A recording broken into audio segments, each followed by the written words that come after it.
This is the June 2018 Regents. After a counterclockwise rotation about point X, scalene triangle ABC maps onto RST as shown in the diagram.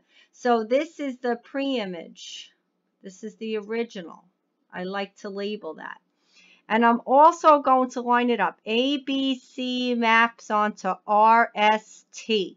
Because if I line them up on top of each other, I know that angle A is equivalent to angle R because they're underneath each other. And right there, that's true. Angle B is equivalent to angle S, so that's not true.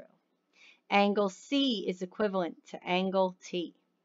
Then I'm also going to know that AB is equivalent to RS. And BC, which is right here, is equivalent to ST. So that one's out. And CA, which is the outer two, is equivalent to RS. So that one's wrong. And we already got the answer. But if you line them up, you could find the corresponding sides and equivalent angles. Problem number 2. Okay, in the diagram, AB is parallel to DEF. So AB, let me change this, is parallel to DEF. So as soon as I see parallel lines, I'm going to label my Z angles. Alternate interior angles are congruent. That's forward and backward. So I have the 43 here, so I'm going to put the 43 there. I also notice this. This is a semicircle. This is a linear pair. It adds up to 180. So what I'm going to do is I'm going to take my calculator and I'm going to do 180 minus 152. 180 minus 152 is 28. So I am going to put 28 right here. And then I realize that I have a triangle here. I have triangle DCE. And notice I didn't even read the question yet. I try to fill in everything I can. I have DCE right here. So I have a 43. I have a 28. And now I just need that angle on top there. And I know that if I take 43 plus 28, I'm going to get 71. And I know the sum of the interior angles of a triangle always adds up to 180. So if I do 180 minus 71, I'm going to get 109 here. And these angles that make a V, you see the V right here, are called vertical angles. They're equal. So this one's 109. Therefore, that one's 109. And I could even get angle A because the sum of that triangle has to add up to 180, or I see my Z angle again. So if that's 28, then I have to do 28 in there. And now I'm going to answer the question. Is angle D 28? No, it's 43. So that one's out. Is angle A 43? No, it's 28. ACD, let's line that up. ACD. Ooh, they want this one out here. Well, I see a semicircle again. I see a linear pair. I have to do 180 minus the 109. 180 minus the 109 is the 71. So that one is the answer. And let me check the last one just to make sure. B, C, E. Again, that's another linear pair with the 109. So that's also going to be 180 minus 109, which is 71. I always want to double check to make sure, check all choices on Common Core, but we got the answer. The answer is 3. Okay. Which single transformation would carry 1 onto 3? Well, it looks like it's in the same orientation. It's just basically sliding all the way over, so I'm going to say translation. It's not dilation because it did not get bigger or smaller. It didn't change the rotation around. It's not tilted or anything like that. And reflection would be the mirror image. So for instance, if it was this way, then when you reflect it across that line, it's facing that way. So 4 is the answer. We can move on. Okay.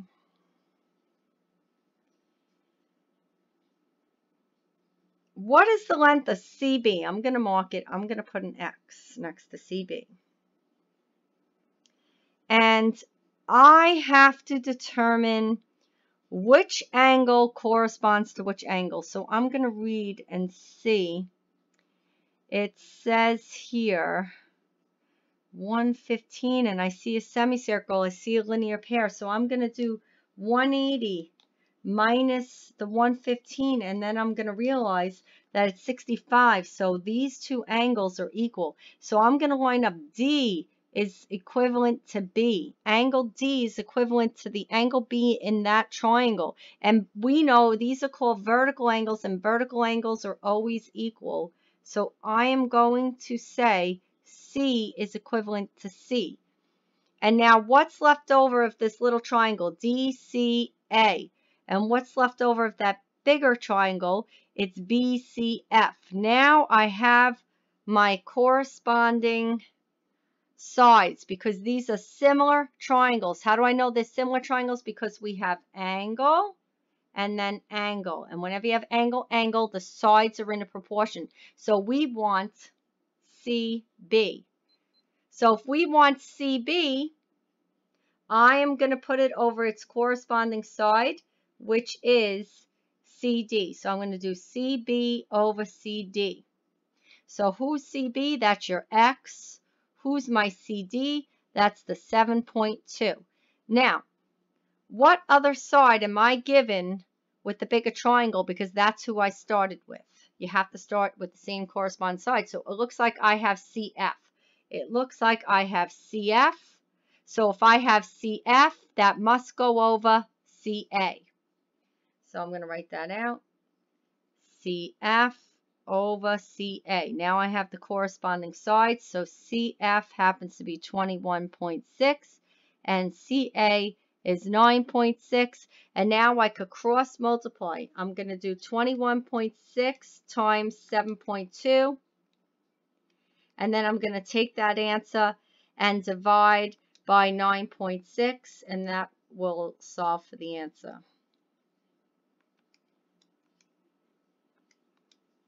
And I'm getting 16.2, which is choice 3. Okay, number 5, given square. Now, when you draw a square, it does not matter where you start. So I could put R here, but if I put R here, now I got to go in consecutive order. The next letter on the list is S, and then T goes here, and V goes here.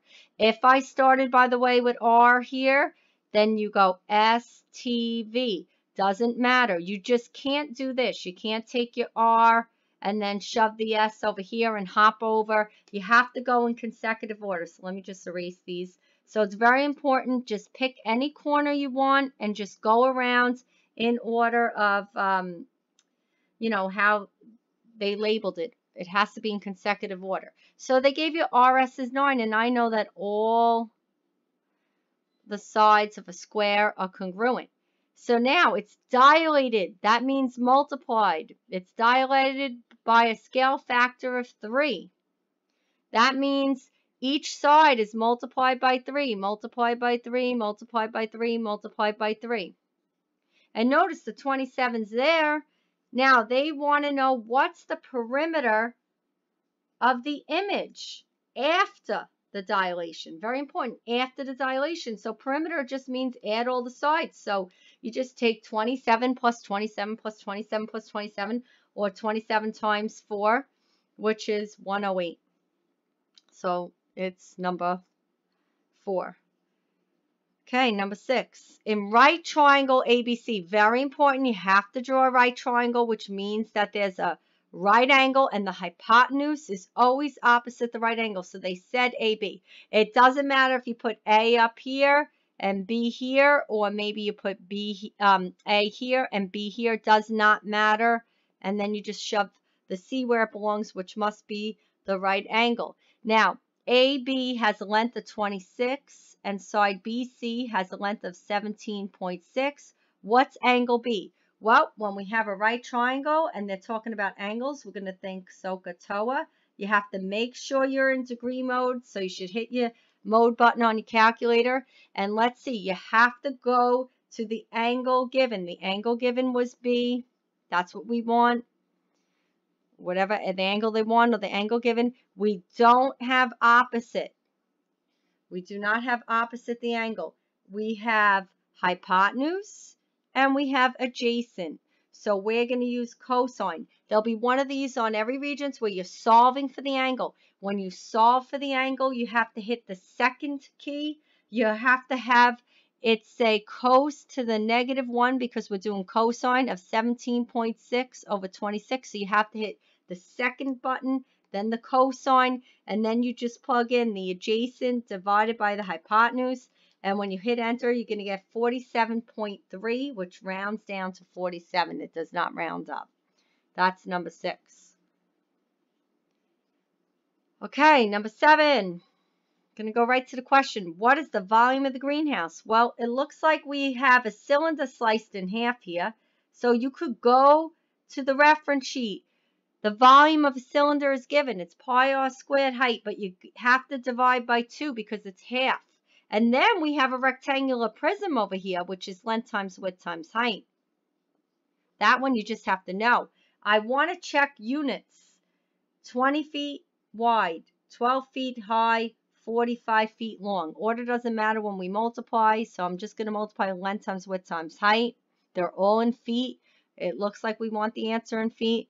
Now, you have to realize that this 20 here on the cylinder is the diameter, so the radius is going to be 10. So you're going to do pi 10 squared. Now the height is this length right here, which thank God they labeled for us, which is a 45. Choice 1. It's the nearest foot. Okay, number 8, cofunctions. Cofunctions are on every Regents. You have to know that if the two angles add up to be 90, so if you have a right triangle, that's 90 degrees, then the sum of this angle and this angle will add up to 90. If the sum of the angles add up to 90, the sine of the angle will equal the cosine of the angle. So when they're asking for angles, you have to add them up to be 90. So here I'm going to get 50 plus 2x equals 90. And I'm going to subtract the 50 and get 40. X is 20.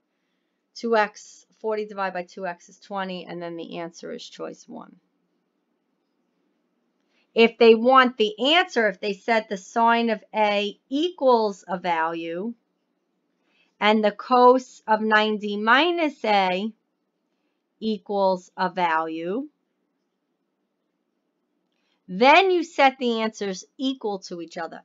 But they're not asking that. They're asking for the angles, and we know the angles have to add up to 90. Next one. AB is parallel to DFC, okay? And EDA is parallel to CBG. Okay. Which statement is always true? Okay, now, I see right here, because I want to look for that. Whenever I see that with the parallel lines, I know they're similar triangles, and I'm going to break it up and show you why. Let me just make this thinner. We have EDF, and we have EAB. Now, angle E is equal to itself. That's reflexive. And then if these lines are parallel, this angle here and this angle here, so that's angle D in that triangle and angle A in that triangle, they're corresponding angles. We know if two lines are parallel, corresponding angles are congruent. So corresponding angles are congruent. And now I know that these two triangles are similar because of AA. And I'm going to look for that one first, because based on what they're given, that's probably going to be the answer. So I see DEF right here and AEB right here, and it has the similar. They're not congruent. We don't have enough information for that. If we have AA, it's similar. And that's the answer. So if you're given parallel lines like this with an angle, you're going to look for the z angles are equal. If you're given a triangle within a triangle and the two bases are parallel, then you know it's the corresponding angles that are congruent. Okay, we have a pyramid and they want the volume. Well, they're given the volume. You look up the formula for volume and it says this. B is the area of the base. It says it's a rectangle, so I know it's length times width. So let's see if we have enough information. We have a width of 4.6 centimeters. We have a length of 9 centimeters. And we want the height in centimeters. Okay, and the volume is 82.8. So now I just have to, in my calculator, do 1 divided by 3 times 9 times 4.6. And I'm going to get 13.8 H is 82.8. And then I'm going to take the 82.8 and I'm going to divide by 13.8 and I'm going to get 6. Okay, number 11, BC is parallel DE. Again, I know when I see a triangle within a triangle like this with the bases, this triangles are similar because we have the shared angle here, which is reflexive property. And these are corresponding angles, and they happen to also be right angles, but it doesn't matter. They're similar due to AA. Now, which statement is always true? Well, I'm going to line up my triangle. I'm going to name the first one any way I like. ACB I chose. So for the bigger triangle, I'm going to outline it right now. There's the bigger triangle.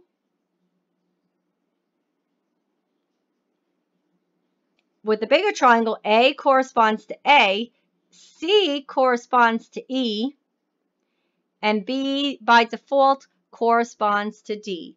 So now I know the sides are in a proportion. So I'm going to do choice A. It says AC over CB. Okay, that's fine. AC over CB. Then it should be AE over ED. And that's not what it says, so that's out. Now I'm going to try the next one. It says AB over AD. Let me check that one out. AB over AD. Okay, so far so good. And then BC should be over ED. Oh, that's the answer because it's exactly corresponding. But because it's Common Core, let's check the other stuff. For choice 3, it says AC and CE. That just totally is not even corresponding. That's silly. And now the next one says DE over BC. So far, so good. And then it says DB. DB is not on the list here either. So those are just plain old silly. Okay, next one. We want an equation of a line that passes through that point and is perpendicular to this line. Well, I'm going to get the slope, which is always the number in front of x. So the slope of this line is 3/2. So perpendicular, you flip it and you negate it. So it's negative 2/3. So out, out. Now we're down to 2 choices. Now really you could just plug this into your y equal key if you isolate the y. But I know the point slope formula. The slope formula is y2 minus y1 over x2 minus x1. And if I put this over 1 and cross multiply, I will get the point slope formula. It's y2 minus y1 equals m x2 minus x1. It's the same formula as slope, which I know everybody has memorized. So I'm going to use that xy point and I'm going to say y minus the y equals the perpendicular m, x minus the x, and right there's the answer. You could also make this say y equal, plug this into your y equal key, and it would be this. You could plug it in just like this. You don't even have to distribute. Just bring the 8 over, and if you do that, you could go to the table, and 6, 8 will be on the table. Next one. How do you prove it's a rhombus? Okay, rhombus. I say the B for rhombus means there's a box in the middle. And I say your dad drives the bus. So what does dad stand for? Diagonals are perpendicular. That's the B for box in the middle.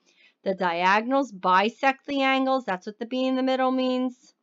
So that means that angle and that angle are equal, and these two angles are equal, and all sides are congruent. So if I want to specify it's a rhombus, I'm going to look for that. So BD bisects AC. All right, that's a true statement because that's what a parallelogram is, but it's not specific to a rhombus.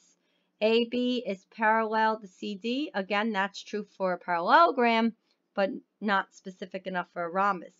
AC is congruent. Oh no, oh no. The diagonals are not congruent.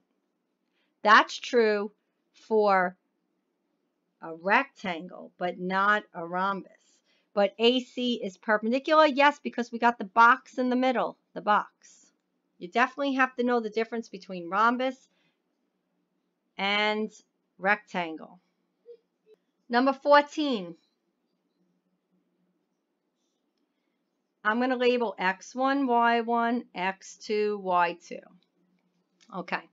You have this line segment DE, and F divides DE so that it's in a 2:3 ratio. So that's F there. So F is 2 out of 1, 2, 3, 4, 5.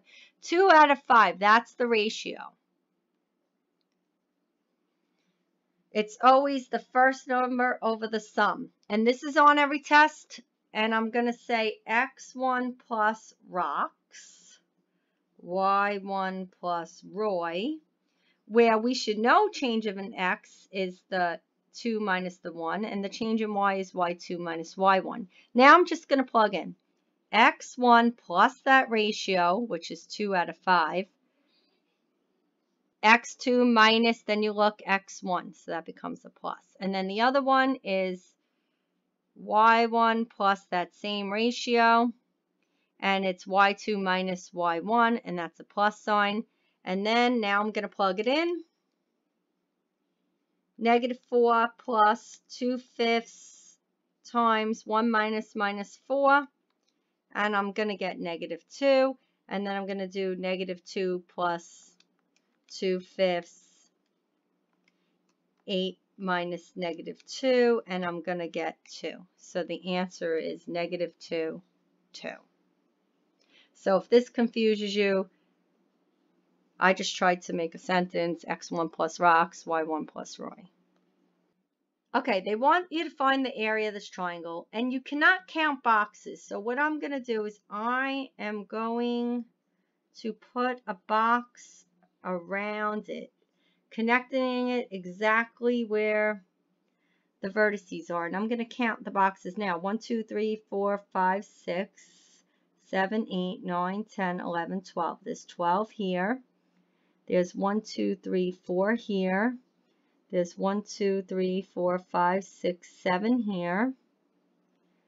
And then over here, there's 3 boxes. So the leftover has to be 9 here. And then this one has to be 11 because 7 and 4 is 11. So how do I find the area of the triangle? Well, if I get the area of the entire box, we know it's length times width. So I'm going to do 12 times 11, and then I'm going to get the area. That's the area of the rectangle. So that's 132. And now I'm going to get the area of this triangle right here. And that's half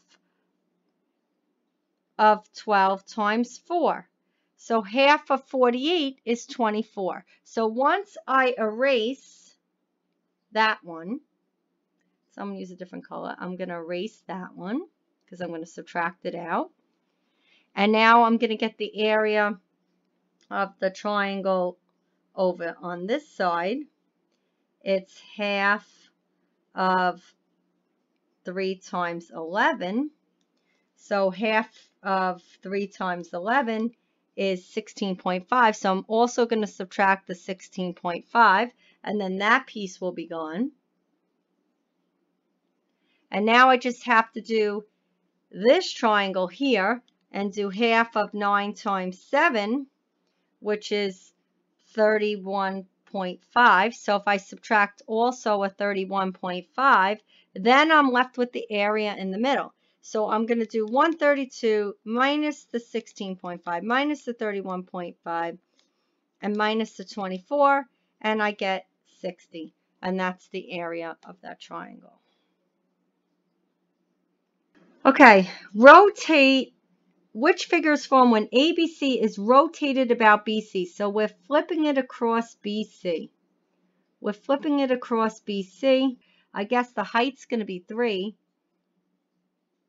And then we got here 1, 2, 3, 4, 5, 6, 7, 8, 9, 10.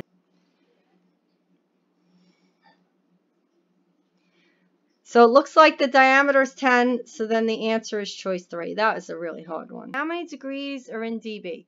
Okay, this is the one that looks like a plus sign. I think of it like a plus sign, so I know the angle is half the sum. But what makes this one tough is they gave you the angle. The angle is the sum of the two arcs that are across from the angle. So that arc and that arc cut in half. Whenever you have a fraction equal to a whole number, put the whole number over 1, cross multiply. So just do 58 times 2, and then minus the 72 to isolate the x, and we get 44. So the answer to 17 is choice 3. This one, you're connecting all the medians. If you connect all the medians, it's a 2-to-1 ratio. So it's 2 to 1, even if I put 2x and 1x. And you could see this, the one that's coming, the line coming out of the vertex does look like the larger piece. So let's do choice 1. 3 times MC. So I made it 2 and 1. So 3 times 1, because that's what MC is here, is equal to SC. Well, SC, you have to add it all up. Well, 2 and 1 is 3. So that one worked. And that's the answer. I've never seen Centroid on the new Common Core test yet. So that means they're going to put it on. Rotation will carry, which angle of rotation will carry the figure onto itself? If it's a regular polygon, it's 360 divided by the number of sides. That gives the minimum rotation. So 360 divided by 1, 2, 3, 4, 5 sides gives you 72 degrees. It's not a choice though, because it could be any multiple of 72. So we could do, we could go another 72 degrees and get 144. That's not there. We could go another 72 degrees and get 216. That's the answer. Or we could go 288.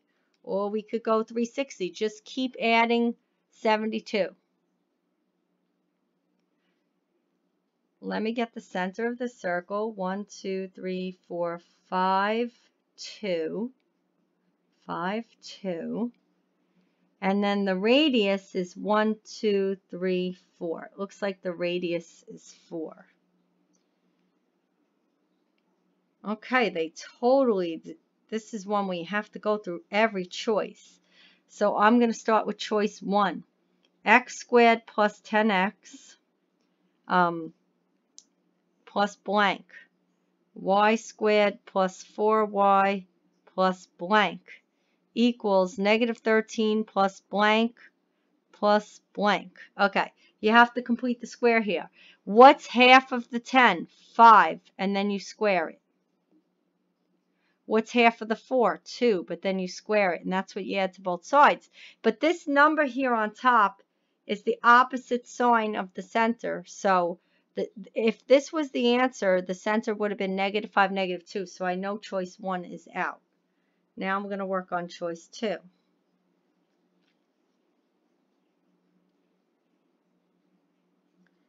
It's x squared minus 10x plus blank plus y squared minus 4y plus blank equals negative 13 plus blank plus blank. Now half of negative 10 is negative 5. When you square that, you get 25.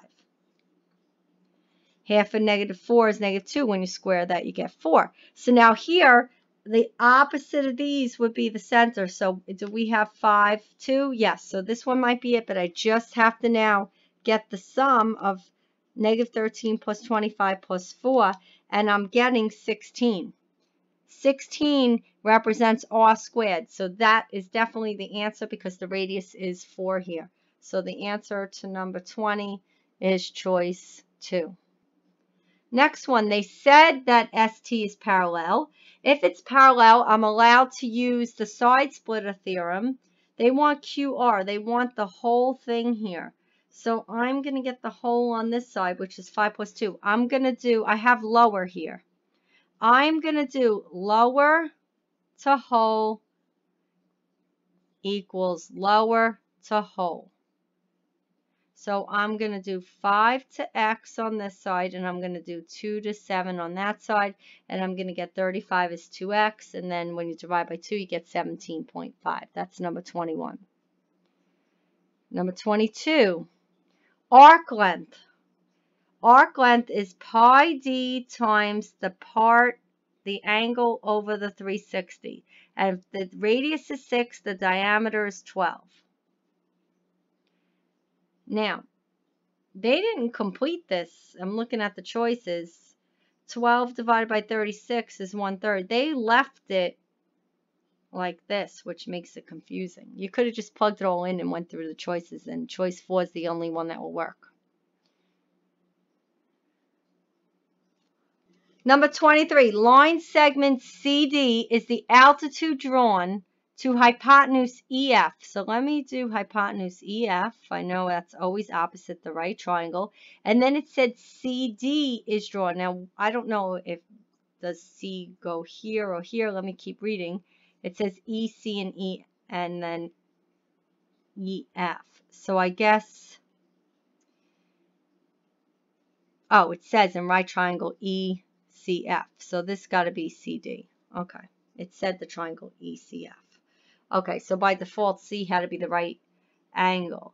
Now, EC is 10. EF is 24. That's the whole thing. And then find ED. Okay, this is what I call the box equation. So what I'm going to do here is I'm going to do this small triangle here. I'm going to do hypotenuse small over leg small. And now I'm going to pretend that that line is not there, and I'm going to look at it as a big triangle. And I'm going to look at it as hypotenuse big over leg big. So I'm going to do 24 over 10. And then I'm going to cross multiply and get 100 equals 24x. And then I got to do 100 divided by 24, which is 4.16, which rounds to that.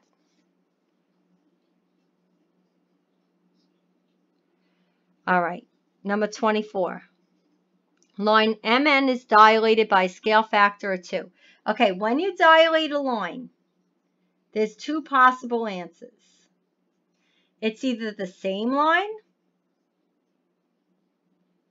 or it's the same slope and B times the dilation factor, B times D. So I know the answer is either choice 2 or choice 1. These two are out. Because when you dilate a line, here's my line at 6, 1, 2, 3, 4, 5, 6. And then, let me just do this. We're at 6, and we're going to go down 3 over 1. Down 1, 2, 3 over 1. So here's my original line.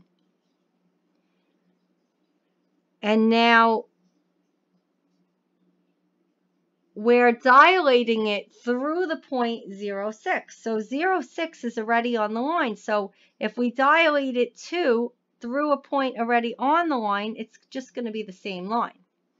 Now, if we were dilating it across the origin here, we would be 6 higher, and we'd have to go 6 higher again, and then the line would be parallel but shifted upward. But since we didn't do that, you have to ask, if the point of dilation is on the line, it's going to be the same line. If the point of dilation is at the origin, it's going to be the new line, which is parallel to the original line, but you're going to do B times D. But that's it for part 1. Number 25. Triangle A prime, B prime, C prime is the image after translation, 2 units to the right and 3 units up. Is it congruent? You're going to say yes, because it's a rigid motion. Translation is a rigid motion, which means both angle measure and length of the sides are preserved. If it was dilation, the angle would be preserved, but not the length. Dilation produces similar figures because angles are the same and sides are in a proportion. But that's all you have to say for this one because it is a rigid motion. Now, here we're going to dilate a scale factor of 2 at point D. So how would we do this? Let's go to point D and see how far away we are from B. We're up 1, 2, 3 over 1. Now I have to do that again because I got to do it twice. Up 1, 2, 3 over 1. That's where B prime. Let me fix this. B prime should be right over here. Now how far is D from C? It's down 1, 2, 3 over 1, 2, 3. So you got to do it again. Down 1, 2, 3 over 1, 2, 3. So that's where C prime will go. Now we have to dilate. Let's see how far we are. We're 1, 2, 3, and 1 down. So do it again. 1, 2, 3, and 1 down. And that's where A prime would go. And then I would probably state the points, the X and Y value. I'm not going to do that here, but that's all you really had to do. You're not multiplying by the dilation factor each point because it's not centered at the origin. Number 27. How do we map bike onto golf? So this is the original. I always have to determine who the original is. So it looks like we flipped across the Y. If we flip across the Y, 1, 2, 3, 4, we're moving 4. So we're going to do it again. 1, 2, 3, 4. That's where E went. Bike and golf. So E will match where F is. So after you reflect across the Y, because you always do reflection before translation, then it looks like you're just going to move up 1, 2, 3, 4, 5, and then up 5.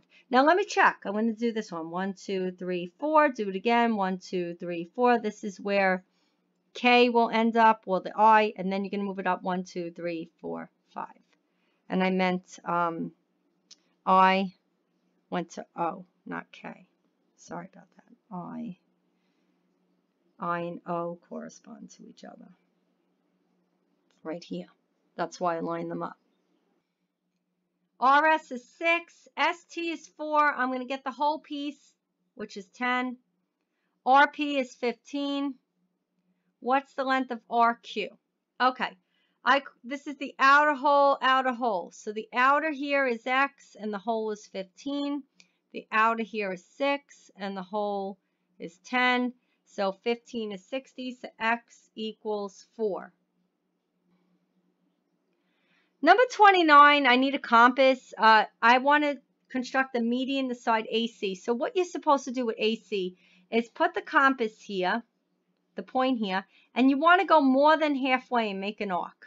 And then you put the compass here and go more than halfway and make the arc to get the midpoint. Once you have the midpoint, which is right there, you're going to draw from a straight edge from the vertex to the midpoint. So once again, to do the median, first you're going to take the line and you're going to get the middle, and then you go from the vertex to the midpoint. Number 30. This is a right triangle here. I could solve for the hypotenuse. I know this is a 5, 12, 13 triple. And if you weren't sure, you could just do, this is the hypotenuse over here, so I could have did 5 squared plus 12 squared equals c squared. So I could do 25 plus 144 is c squared, and that's 169. And the square root of 169 is 13. But now here, the two triangles are congruent due to side, side, side.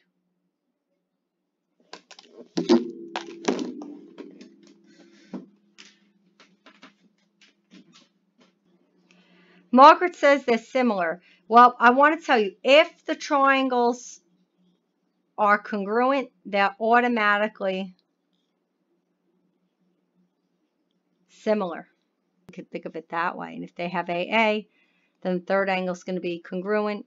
And all you need is AA. To prove similar, you need either AA, side angle side,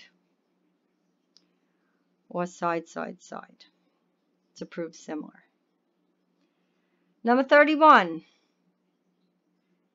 If they give you the circumference, you usually need to get from that the radius. So you could either do pi d is the circumference, and that formula is given, or 2 pi r equals the circumference.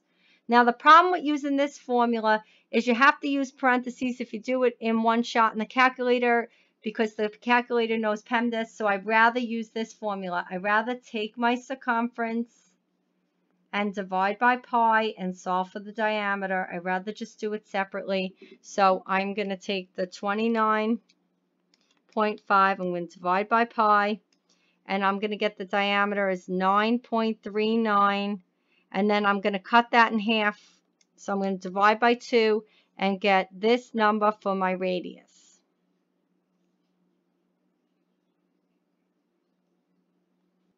The volume is 4/3 pi r cubed. So we have that number already. It's in our calculator. I'm going to raise it to the third power. And then I'm going to times it by the pi key. And then I'm going to times it by 4 divided by 3. And then I get 433.5259037. But then I have to read the question and see what I needed rounded to, because I'm sure they wanted rounded, let's see, nearest cubic inch. So we're going to put 434 inch cubed. Anytime we have units cubed, I know it's volume. Triangle ABC has vertices with coordinates -1, -1, that's A. B is 4, 0. And C is 0, 4. Prove it's an isosceles triangle, but not equilateral. Well, I'm going to use distance formula. x2 minus x1 squared plus y2 minus y1 squared, and I'm going to take the square root of it. And what I'm going to do, I'm going to do one at a time. I'm going to do AB. I'm going to write out the A and the B. I'm going to label it x1, y1, x2, y2. And now I'm going to do x2 minus, then I look, x1 squared, plus y2 minus, then I look, y1 squared. And that becomes a plus. So 4 plus 1 is 5 squared and 1 squared. So I'm getting the square root of 26 here for AB. Now I'm going to do AC.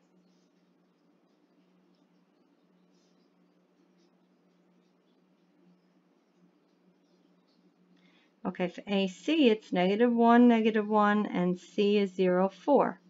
So I am going to do 0 minus minus 1 squared plus 4 minus minus 1 squared. So again, I'm getting 1 squared plus 5 squared. So I'm getting square root of 26. So you could say, yes, it's isosceles because AB is congruent to AC, and that's the definition of an isosceles triangle. You need two congruent sides. Now I have to do BC. BC. Well, B is 4, 0, and C is 0, 4. So I'm going to do x minus x squared plus y minus y squared. So this is 16 plus 16, which is radical 32. It's not equilateral because it's not equal to the other two sides. Equilateral has all three sides equal. Okay, number 33. It wants campsite to tower. It wants this. Well, I see a triangle in here, and I actually have enough information because it's a right triangle to get one of the sides. I'm going to get this side here because I have the angle. I'm going to solve for opposite, and I have adjacent right here. So I am going to do with SOHCAHTOA, I want opposite and I have adjacent, so I'm going to use tan. Tan of the angle is opposite over adjacent. And I'm going to put that over 1. I'm going to make sure I'm in degree mode. And I'm going to hit the tan of 72 times 400 when I cross multiply. And then I'm going to get 1231.073415 feet. Now that I have that big triangle, if I want to look at this big triangle here, I have another right triangle. I have an angle. I have opposite the angle, that big number here. So this is now the hypotenuse. So we have opposite and I want hypotenuse. So now I'm going to use the sine. So I'm going to do the sine of 55 equals the opposite over the hypotenuse. Now when I put this over 1 and I solve, it's x sine 55 equals this number. So I have to divide by the sine of 55. And if I divide by the sine of 55, I'm going to get 1502.8. So it wants the nearest foot. So it's 15.03 feet. The total weight of the bag, pole, and unfilled base is 270 pounds. The cylindrical base is 18 inches tall with a diameter of 20, which I don't care about. I want the radius, which is half. And the dry sand used to fill the base weighs 95.46 pounds per cubic foot. Okay, and we want the weight. Find the total weight if it's filled to 85% of its capacity. Okay. Now, I see a weight per unit cubed. As soon as I see weight per unit cubed, I know its density. So the density, even though they didn't say it, is 946 pounds per foot cubed. And this is double nasty. The feet is the unit we must use for volume, because it has to be the density volume. So now I have to get the volume here of this base here. So I know it's pi r squared height. But don't forget, this is in inches. Okay, so I'm going to do this first because I don't even want to convert to feet right now. I'm going to do 10 squared times 18 times pi. And I'm going to get 5654.866 inches cubed, because volume's always in inches cubed. So if I wanted to convert to feet cubed, and I never even seen one like this yet. This is really hard. You could have converted the 10 inches right away to feet and the 20 inches right away to feet. That might have been easier. But if I write inch, inch, inch, and I say 12 inches in 1 foot, that got rid of that inch. 12 inches in 1 foot, now I got rid of that inch. And I do it again, 12 inches in 1 foot, and I got rid of that. So basically, I'm going to take this number and divide by whatever 12 to the third power is, and then I'll be in feet. So my feet here is 3.27249 feet cubed. That will give me the mass. So I'm going to times that by density times volume equals mass. And now I got the mass. The mass is in pounds, 312.392 pounds. That's for that part there. But then it says here, it's filled to 85% of its capacity. So I got to multiply that by 85%. And I get 265.533, but then they want the total weight of the training equipment, so they already said I have to add 270 pounds to it, because that's before the sand was added.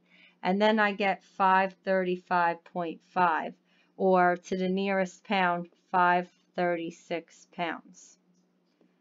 What a crazy problem. That's a, I'll get partial credit and do the best I can type of problem, because it's really hard, because you always have to use this unit here. You could have right away converted to inches, this into feet right away. You could have said, 12 inches is 1 foot. Okay, next question. We're given a parallelogram. So right away, when I see a parallelogram, A, B, C, D. A, B, C, D. Okay, the whole thing. I'm going to label as much as I can. I'm going to say angle A is congruent to angle C, because we know that opposite angles are congruent. I know AB is congruent to CD because opposite sides are congruent. Now, I see this little triangle here, just looking at that, because we're given that it's a parallelogram. So these are just definitions right here of a parallelogram. Now, I see those triangles right there. I see triangle BFA is definitely congruent. The E corresponds to the F, the C corresponds to the A, and the D corresponds to the B. These two are congruent now. You could say because of angle, angle, side. So because they're congruent already, now I could do pieces. I could call this a flow chart one where I don't even have to do a statement reason. But now I'm going to, because, well, it gave you DE. I might have to say that these right angles are equal. You might have to add here perpendicular lines form right angles, which are congruent. And that would be, that angle 1 and angle 2 here. But to me, it was labeled there. But now I'm going to say that BF is congruent to ED, and that's because corresponding parts of congruent triangles are congruent. So we already have that. And you already have this box here because of this. Both, if it's perpendicular, then these two here are congruent. And we already know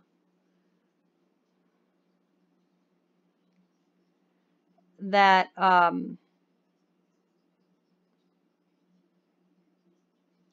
this question is really difficult.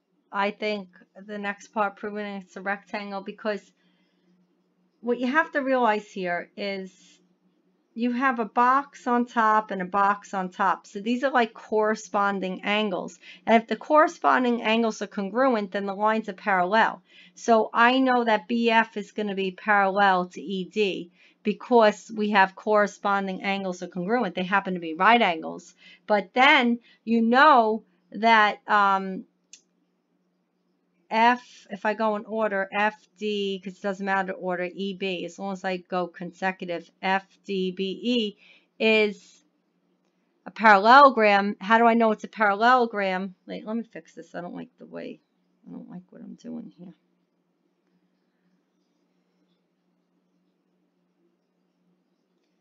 Okay, so once again, if you have corresponding angles congruent with two lines, they're going to be parallel. So if you notice, BF and ED are both parallel and congruent. Therefore, by definition, BEDF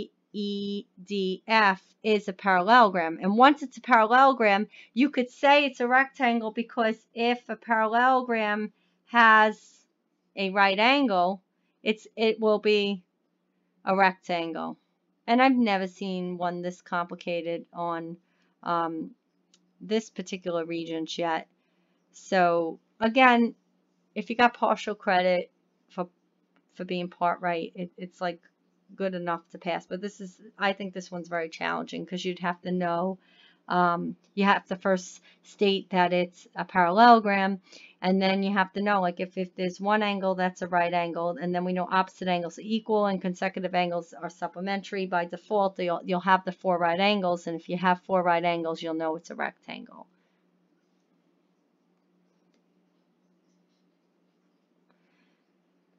And that's the end of that test. So I will, on my website, I go into detail of each particular topic and my shortcuts on how to remember the rules. But this was just, I wanted to get out the new test for those kids that might have failed in June and have to retake it in August. I wanted to just get the test out there, and then I'm going to try to backtrack and use jmap.org to get specific examples of each type of question. And that's it. Hope I helped.